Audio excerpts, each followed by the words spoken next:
Mexico के समुद्री तूफान ने तबाही के तमाम रिकॉर्ड्स तोड़ दिए। अमेरिका जैसे तरक्की याफ्ता मुल्क को भी संभलने का मौका न मिला। सैकड़ों घर, होटल और इमारतें तबाह, गाड़ियां तक बहा कर ले गया। 1950 के बाद आने वाले इस तबाहकुन समुद्री तूफान ओट्स से अब तक अमेरिकी रियासत मैक्सिको में 27 अफराद हलाक हो गए।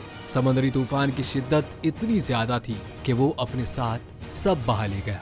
समुद्री पानी सड़कों पर आ गया, जिसकी वजह से कारें पानी में डूब गईं और एयरपोर्ट को भी आर्जी तौर पर बंद कर दिया गया।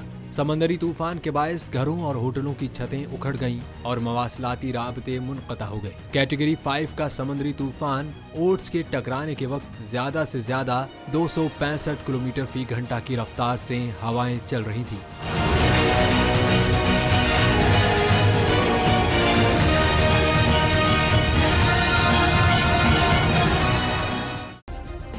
सब्सक्राइब करें और बेल दबाएं ताकि कोई खबर रह न जाए।